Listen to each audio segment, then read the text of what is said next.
माँ Gayatri recording studio. जरा में सटा के म्यूजिक बाय डीजे गुड्डू राज। जरा में सटा के काट ले तो हर गाल सनकल छौबे जवानी मारो छौरा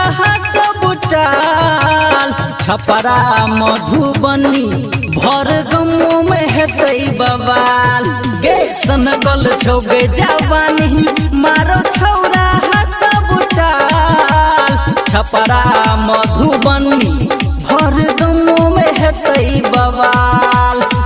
पिछला तोहरा गला से करै छहु बेमिसाल कहा छे उम्र में बढ़लो तोहर टिकुला लाले हे लाल बजरा में सटा के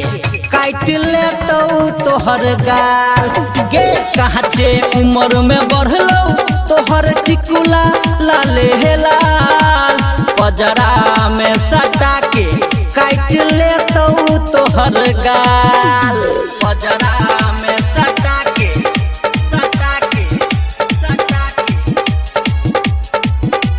बजरा में सटा के काट ले तोहर गाल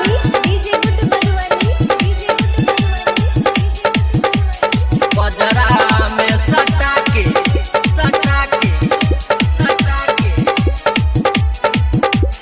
बजरा में सटा के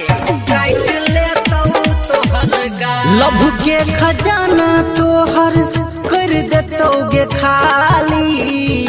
जब वही जे ससुरा छौरी भतरा पढ़तो गाली हाँ हाँ लभ के खजाना तोहर कर देतोगे खाली जब वही जे ससुरा छौरी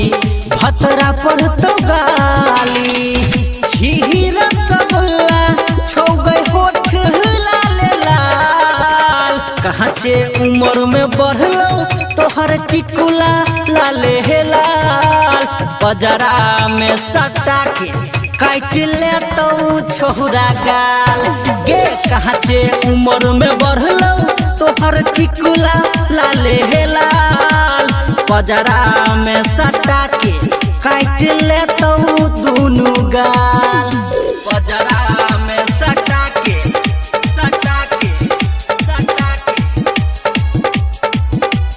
बजरा में सटा के काट ले तोहर गाल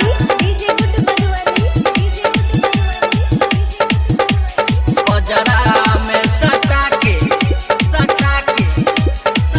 अभी आप सुन रहे हैं सावरिया म्यूजिक। बजरा में सटा के